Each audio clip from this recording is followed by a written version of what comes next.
Good afternoon to all of you. I have great pleasure in introducing Professor M.B. Rajiv Gowda and his team, consisting of Akash Satyavali, Sneha Elizabeth Koshi, Ashmi Sharma, and Ishan Krishna. They have produced a splendid report called Real State of the Economy 2025.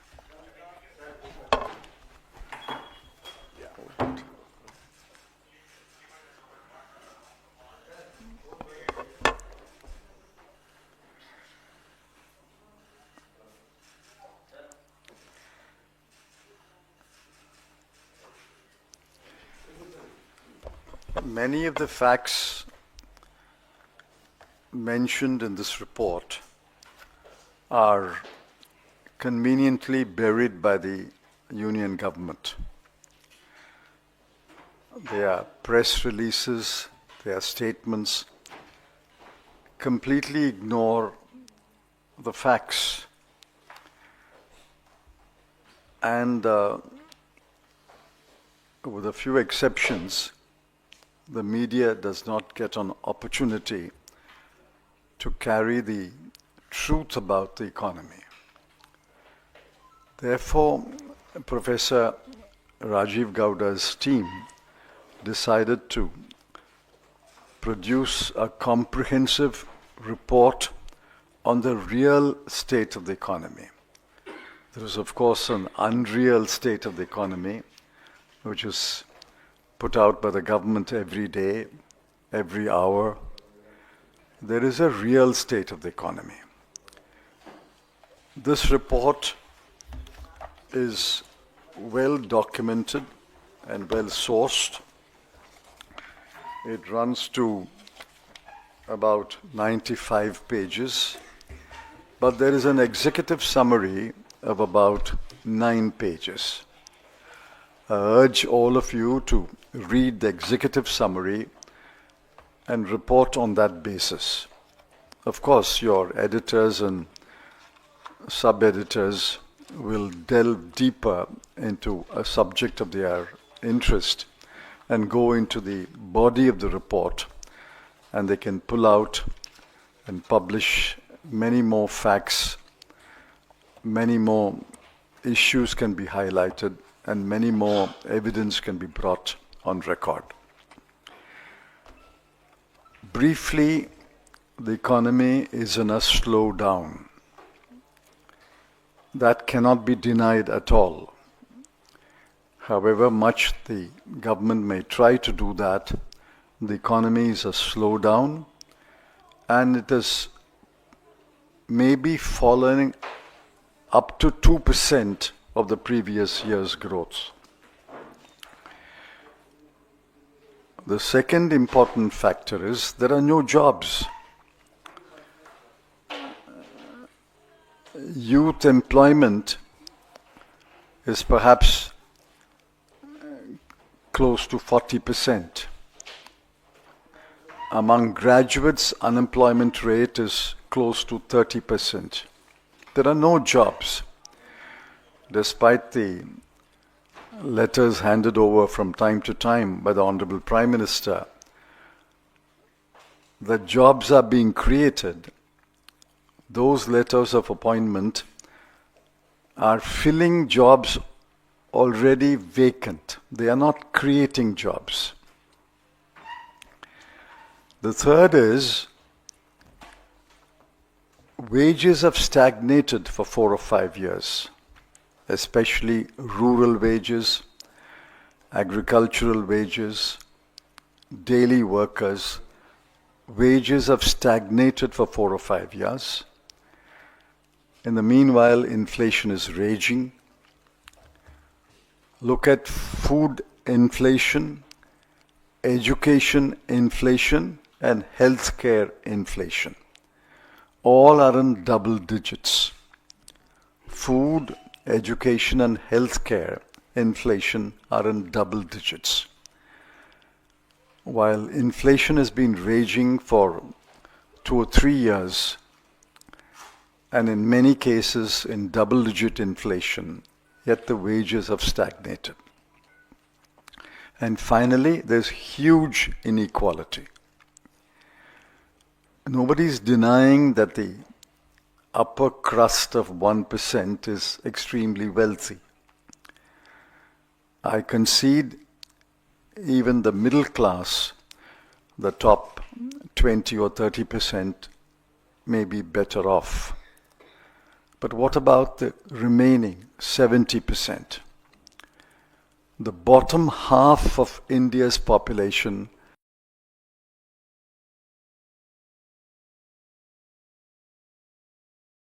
on about 100 to 150 rupees a day.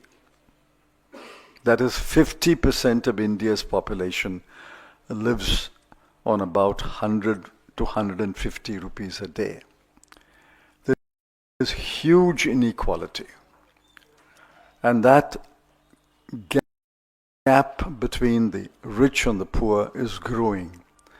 And government has done nothing to address this inequality.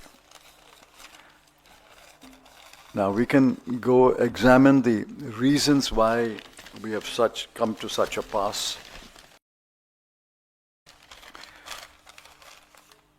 But a budget analysis of the last 6 or 7 years will show that the government expenditure on health, education, both higher education and school education, social welfare and rural development has fallen year after year since 2017-18. Allocations for major welfare programs have fallen steeply over the last 7 to 8 years. With that brief introduction, I request Professor Rajiv Gowda to make a very, very brief PowerPoint presentation, and then we can take a few questions at the end. Thank you.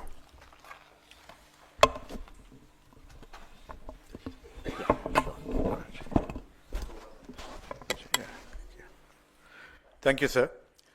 I just want to give you the key highlights of the report that Mr. Chidambaram has just released.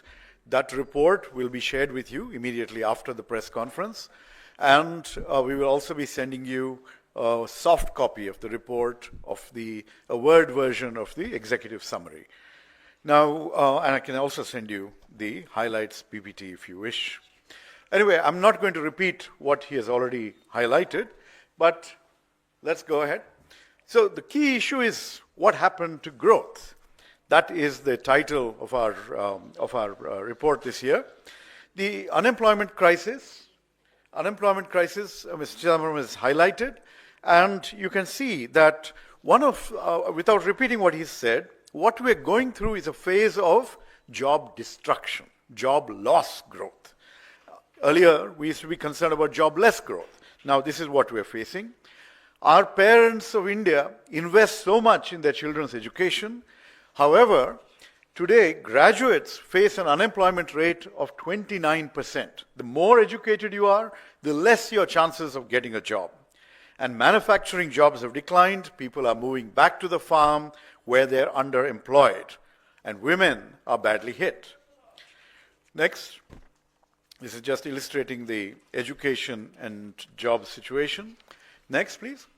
Now, growth, the theme of our cover, basically what you've seen over the last, ever since demonetization and GST, we've seen the economy slump. And this Modi slump, as you may want to call it, is now the new normal. This has become 6% or so as the average growth. At this rate, we are heading straight into what economists call the middle income trap. This means that the kind of opportunities that we were hoping to create, the demographic dividend that we are hoping to encash, all those are doomed. Essentially, we will be a stagnating middle-income country, underproductive and uncompetitive globally.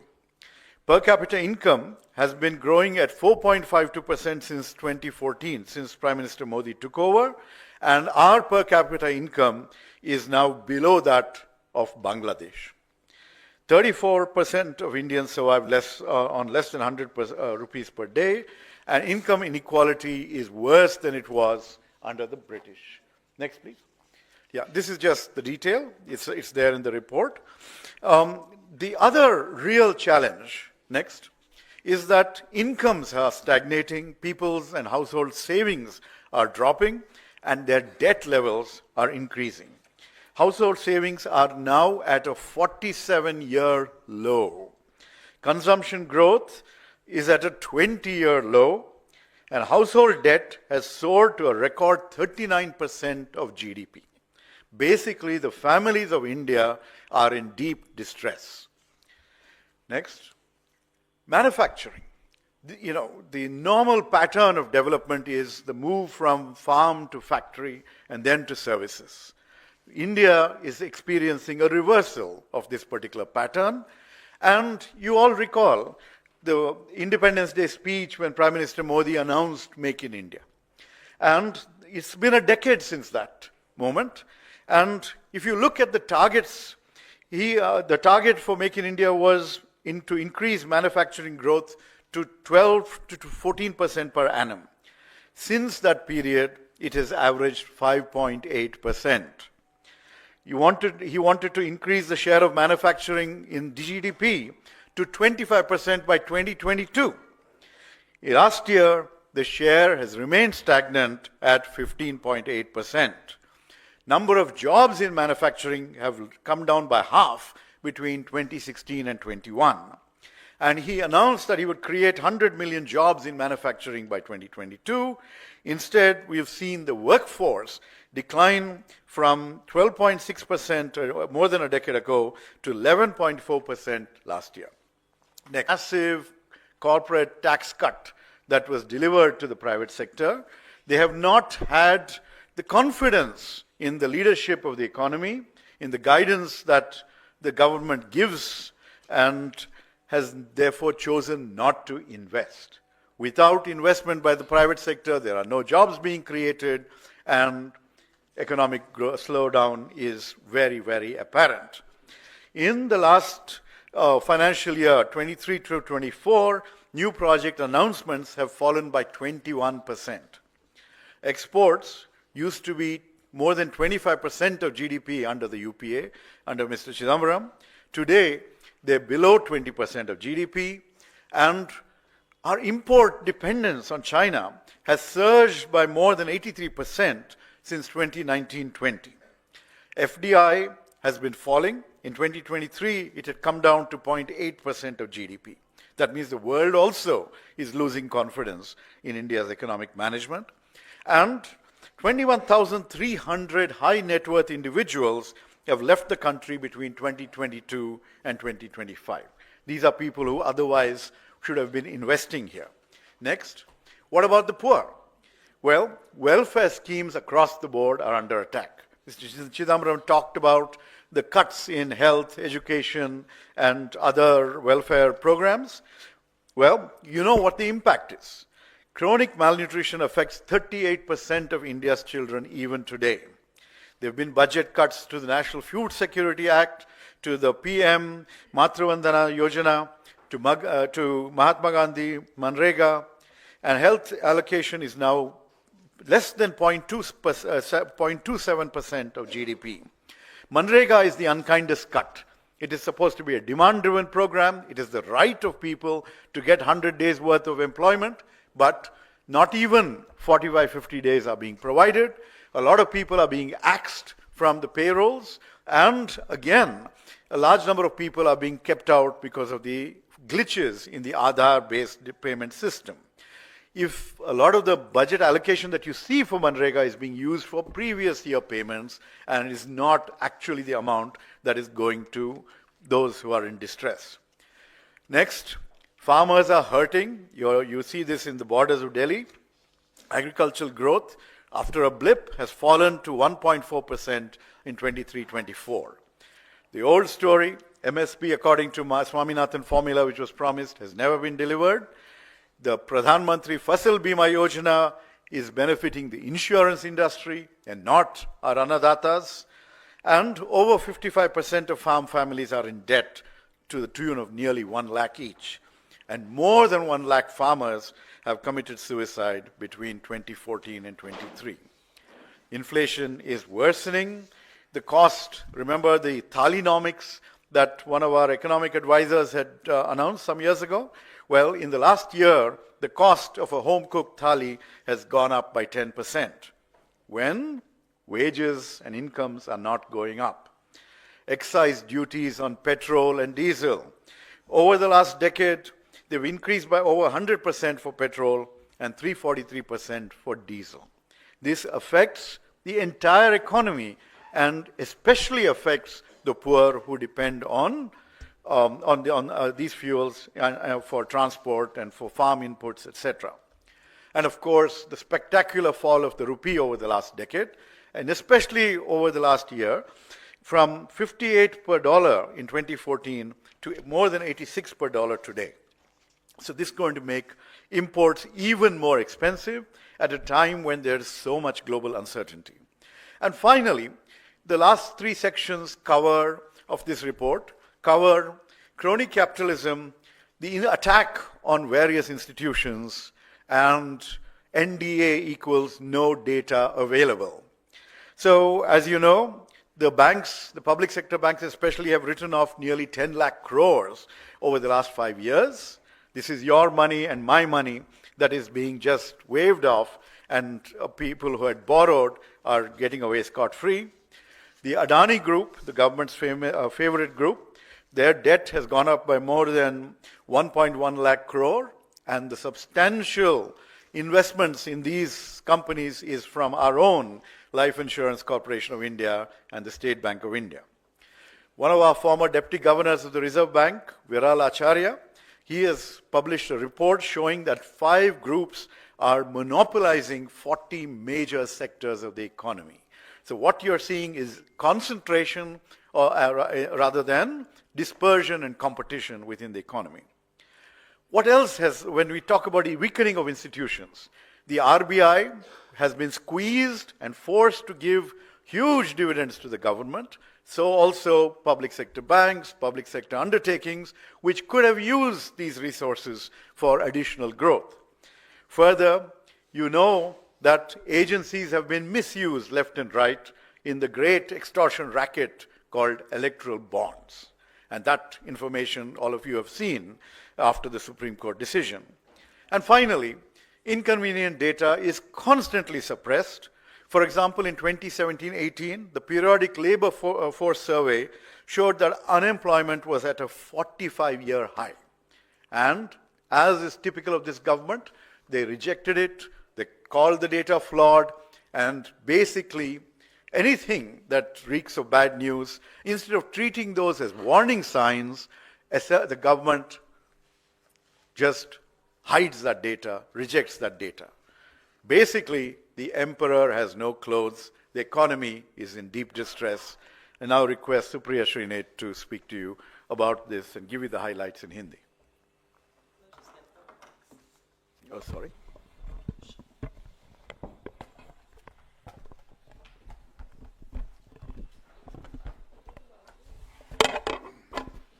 Thank you very much, Mr. Chidambaram and Professor Gowda. आप सब लोगों को मेरा नमस्कार।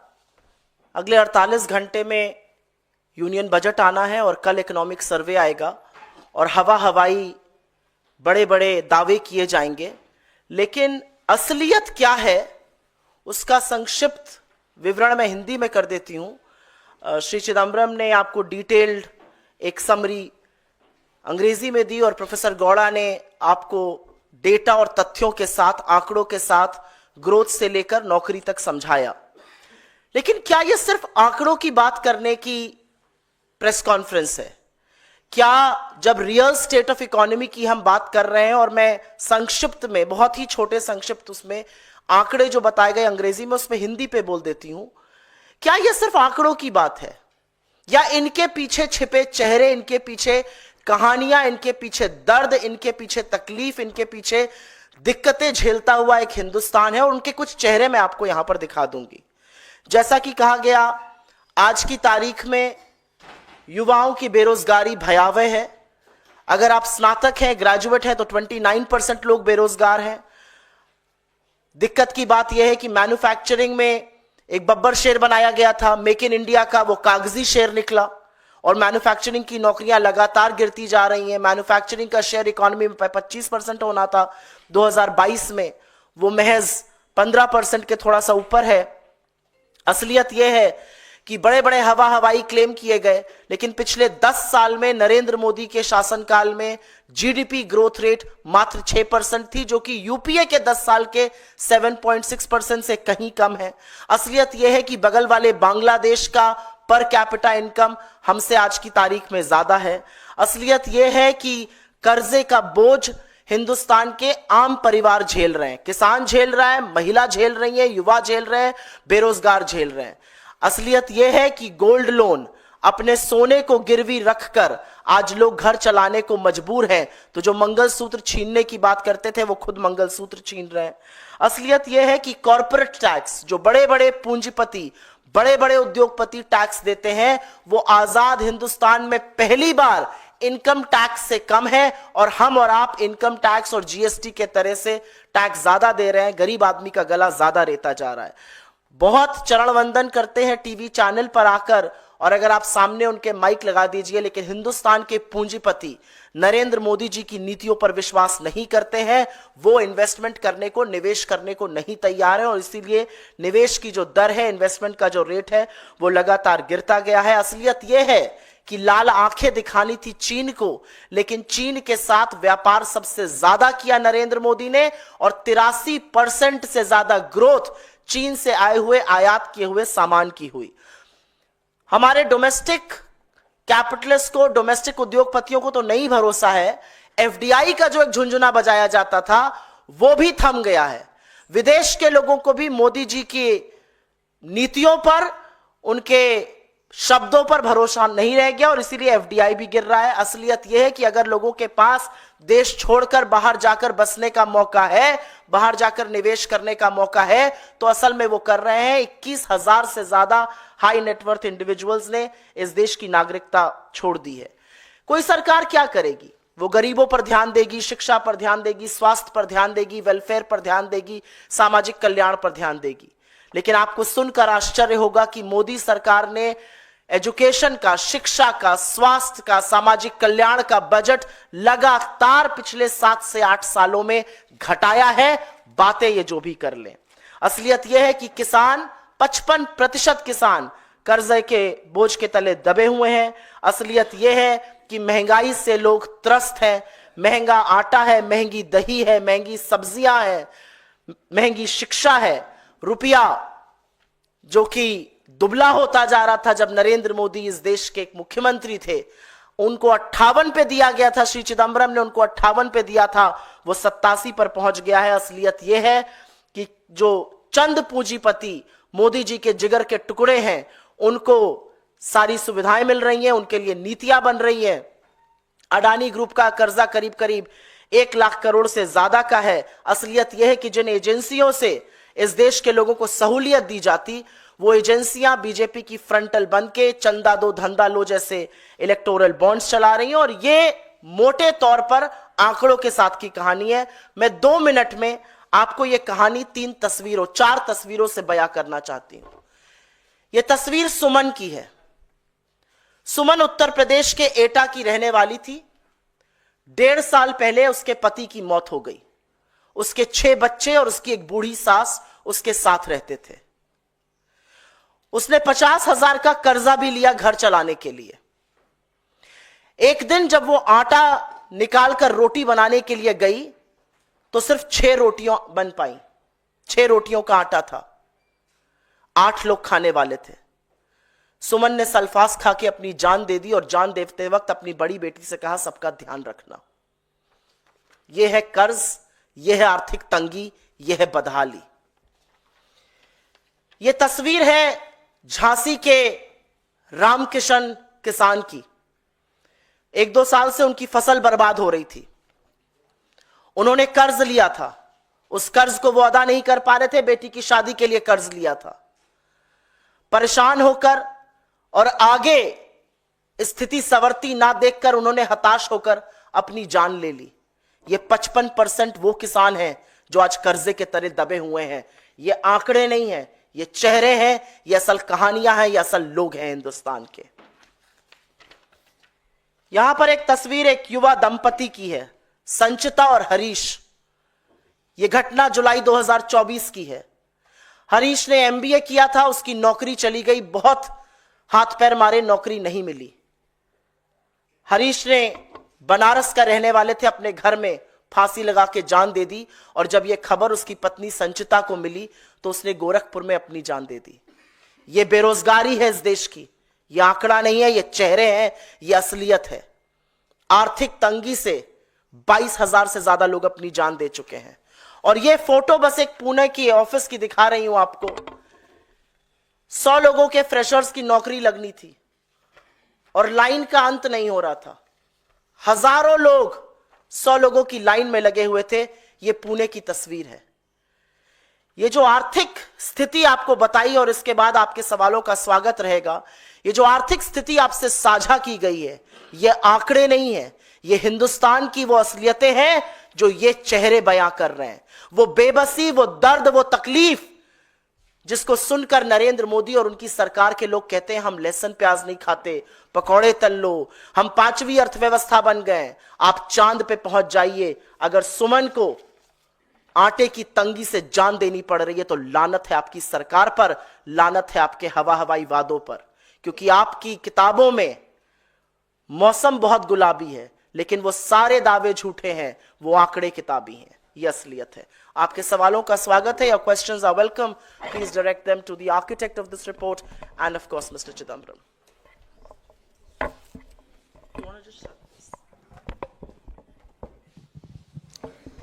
So, Chidambaram sir, you highlighted the state of the Indian economy. Considering that it's going to be, she's presented a series of budgets. And what are your expectations from the union budget this time around? It's going to be the second in the Modi 3.0. It will be Modi 3.0. I actually called it Modi 2.1. I don't think there is a radical change from Modi 2. Unless they accept the realities of the Indian economy, they will continue to trudge on the same path, which is what I fear, which is what I criticize. Unless they change their approach to growth and development, and they adjust their fiscal and monetary policies accordingly, I'm afraid it'll be more of the same, but I don't wish more of the same. I hope that they will change, but if they have not changed until yesterday in their pronouncements, there is barely 48 hours for them to change.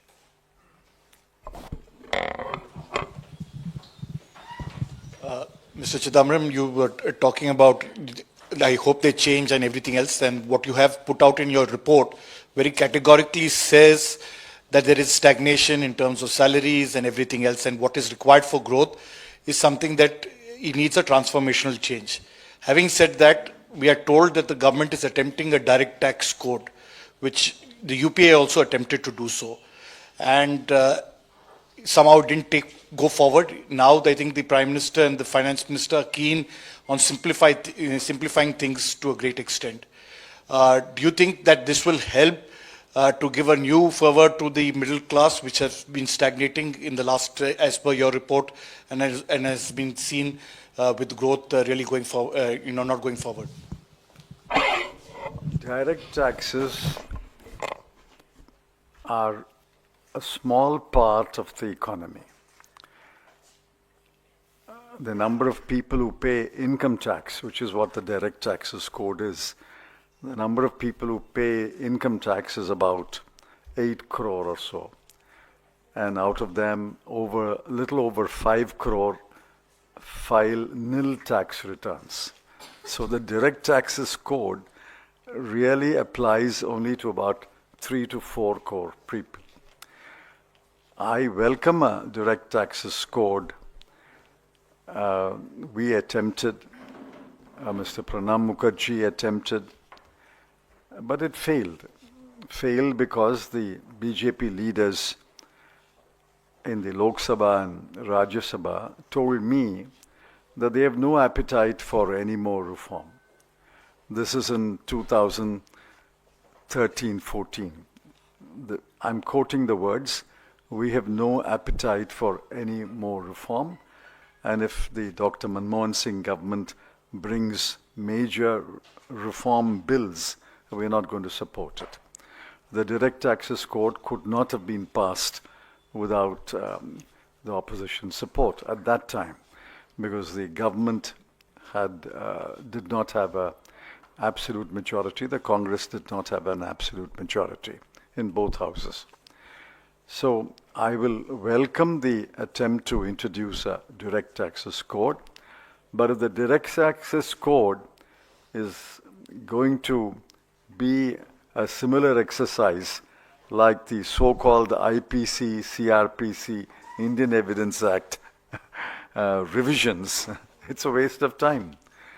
Because as you know, 90 to 99% of the old 3 laws were cut and pasted into the new law.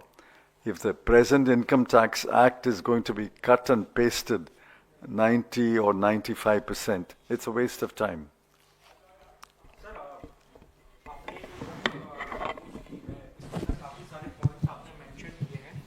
क्या इनमें ये भी points हैं या कोई suggestion है जो government को बताए कि इससे हम लोग ओवरकम कर सकते हैं इन सिचुएशन से? क्या ऐसा भी है इन बुक्स में? Are there any suggestions? देखिए ऐसा है, इसका जवाब मैं चाहती हूँ प्रोफेसर गौड़ा दे, लेकिन आपसे सिर्फ ये बताना चाहते हैं, सबको पता है कि असलियत क्या है इकोनॉमी की. सरकार आंख पे पट्टी बांध करे, उनको भी पता है, लेकिन वो डॉक्टर है जिसके पास जब आप जाकर बताते हैं कि मेरे पेट में दर्द है, तो वो मानने को ही तैयार नहीं है. जब वो समस्या को मानने को तैयार नहीं है तो समाधान कैसे मिलेगा? पर प्रोफेसर गौड़ा इस पर आई थिंक ज्यादा detailed.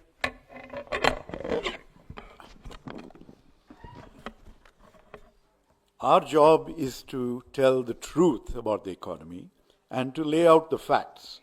The government's job, that's why they've been elected, is to actually act on the facts and find solutions. If you want solutions, look at our manifesto. They've already done that. They've taken our apprenticeship program and turned that into some version of an internship program. So we have lots of suggestions for how to improve the economy. It's there in our manifesto. They have been taking some of them. They're welcome to take more in the interest of the people of India. But most importantly, let this report open their eyes to the reality and to the human tragedies that Supriya Srinath so eloquently elucidated in front of you.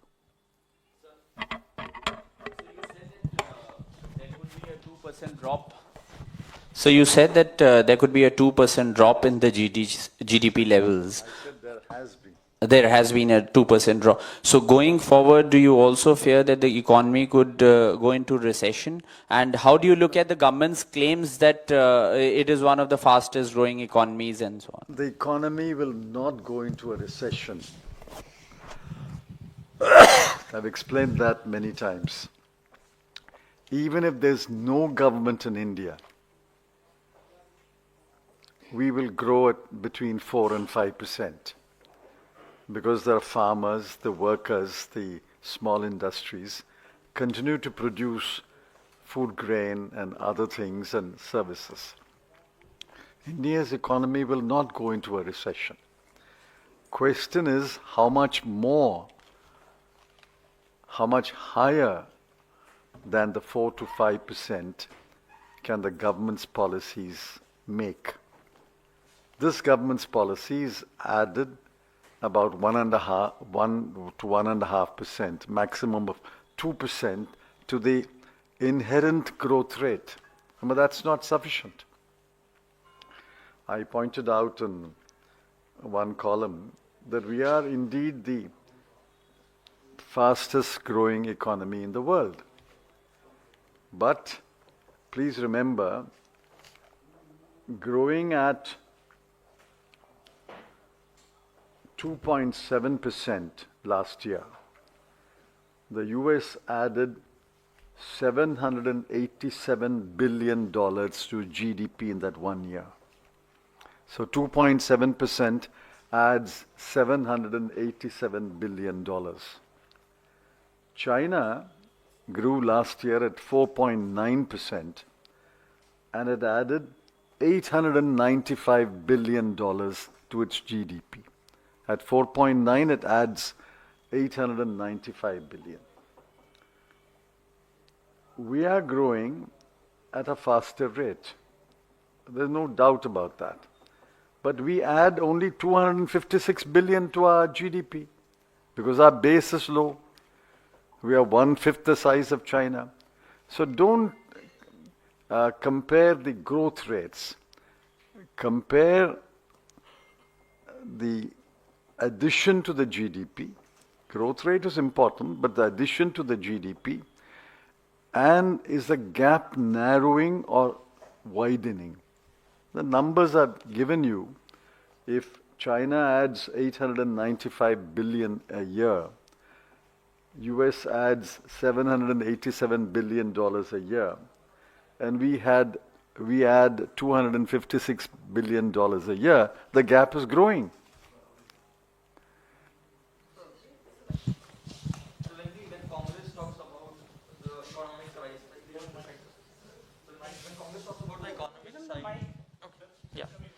An argument comes from the opposition side, be it the BJP or the other parties, is that if...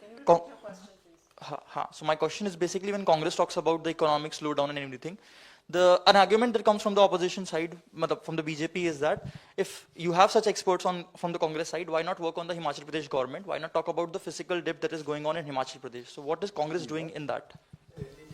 They're saying that the BJP says that if you have such great economists, why don't you work in Himachal Pradesh where things are falling? But that's not true actually. But we are talking about India's economy. Fiscal policy of India is not decided by a state government. Monetary policy is not decided by the state government. Direct taxes are not decided by the state government. GST, state governments have a role, but it's overwhelmingly weighted in favor of the central government. Therefore, we are talking about the national economy, the India's economy, and you turn around and repeat their question, why don't you work on Himachal Pradesh? Himachal Pradesh is not an independent country. So in last 10, 11 years, unemployment has been one major issue that opposition has been raising. As a former finance minister, what do you think, what's wrong with the government's approach in terms of addressing this issue? And any suggestions that you would like to make to the government of India to address this issue? If I make a suggestion, it will be shot down. So the best suggestion is not to make it. An extension to that question on unemployment, Mr. Gaura, because it's one of the issues that you've red flagged in your report. Could you highlight the particular areas or the areas of concern where the unemployment slump is more? And also, you also come from Bengaluru. So the Indian government is talking about digital transformation and how it's going to peg up the economy and employment. So how is the economy faring on that front as far as employment is concerned? So when you look at the various sectors of the economy, you see that more growth of jobs is happening in agriculture. Now, agriculture generates just 15-16% of overall GDP, has to support nearly 50% of the population. So this is a very unproductive or underproductive allocation of people and resources. Okay? What we need is to shift people from agriculture to manufacturing. So there, the micro, small and medium enterprises, the small businesses, the small firms, they were all destroyed either by demonetization or by the way GST was implemented. Now you're starting to see single operations picking up a little bit, and it'll take some time for them to revive. They are actually potential job creators, but this government hasn't shown the kind of concern and investment that's required there. Where they've tried to create production-linked incentives, except for big companies like Apple that have come in here, you import the components, you assemble here and you export. You're not doing any extraordinary value added. So while there is a uptick, it's not enough. Now when you talk about Bengaluru and you talk about the digital economy, we are on the verge of revolutions. You're looking at artificial intelligence, which can change the nature of jobs going forward. Is there anything, can we expect anything in this budget that will be proactive and farsighted and allow for training of our youngsters so that they're ahead of the game? You're seeing China, literally shattering the US's dominance in the domain of artificial intelligence just in the last few days. So basically, this is a government without a clue. And whatever, as Mr. Chidambaram pointed out, the people of India are keeping the economy humming.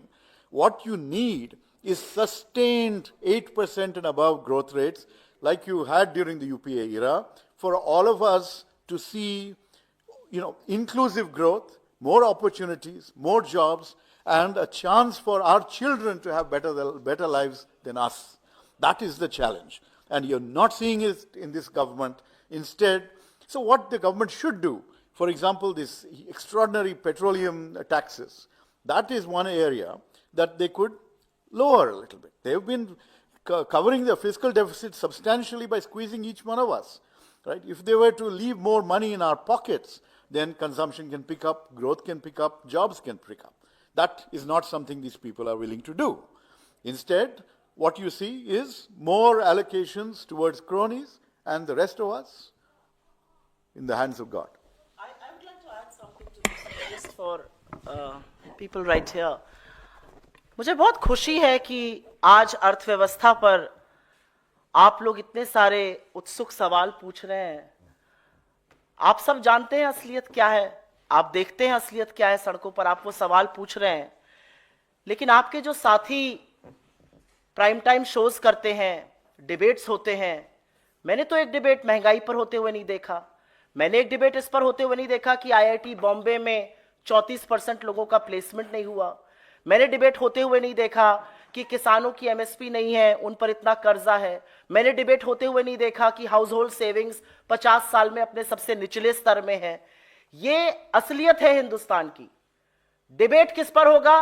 कहीं पर खुदाई चल रही है, फलाने ने कुछ कह दिया, ढिमकाने ने कुछ कर दिया. मेरा अपना मानना है सरकार असलियत से भाग रही है, सरकार मुंह मोड़ रही है, क्योंकि असलियत उनके लिए दिक्कत तलब है. लेकिन इस देश का जो चौथा स्तंभ है, जो मीडिया है, वो भी मुद्दों से भागकर मुद्दों से ध्यान इसलिए भटका रहा है क्योंकि सच जो सामने आएगा, जो ऐसी रिपोर्टें हैं जिसमें यह सच कैद है, वो रिपोर्टें असहज करती हैं सरकार को. मैं आप में से बहुतों के न्यूज चैनल पर जाती हूं और वहां पर जब मैं तथ्य और आंकड़े रखने लगती हूं तो तुरंत डिबेट को दूसरी तरफ मोड़ दिया जाता है या ब्रेक ले लिया जाता है.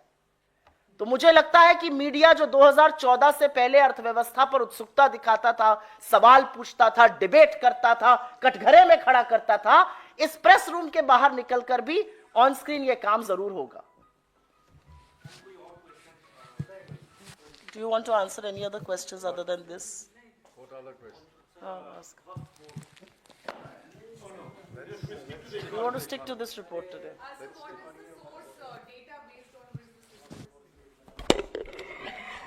This data is sourced often from government data, Ministry of Statistics and Program Implementation, World Bank, media reports, everything that is in public Press Information Bureau. This is all publicly. Many of the footnotes give the source. Yeah. Footnotes give the source. every page. Just a moment. For example, it says economic survey, NSSO survey, Ministry of Statistics. It also gives the Times of India as a source, but I hope one of you represent the Times of India and you don't disown your source. Therefore, the source is given in several footnotes, and I can count several footnotes in each chapter. So it's not as though we have written this report, or Professor Gowda's team has written this report without acknowledging and indicating the source. Thank you very Thank much. you very Thank much. you.